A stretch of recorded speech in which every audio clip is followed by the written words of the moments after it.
O karon din mga idol no, nagpakaangkos kong manok nga Bisaya.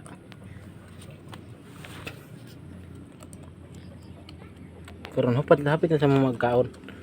Mao lang ni nabilin siyang tuktukon.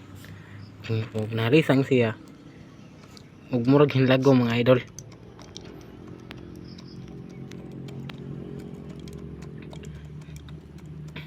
Ug gani akong manok idol, ugis ni sa ugis. Mo na ugis nga manok na ko mga idol.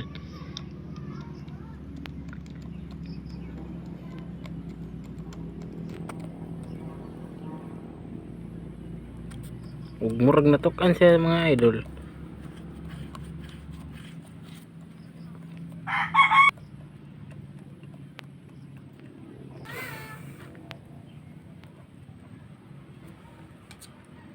Ug wa niya tiwas tugtok mga idol kay tungod kay Pino kini nga mga idol. Tignan niyo mga idol oh.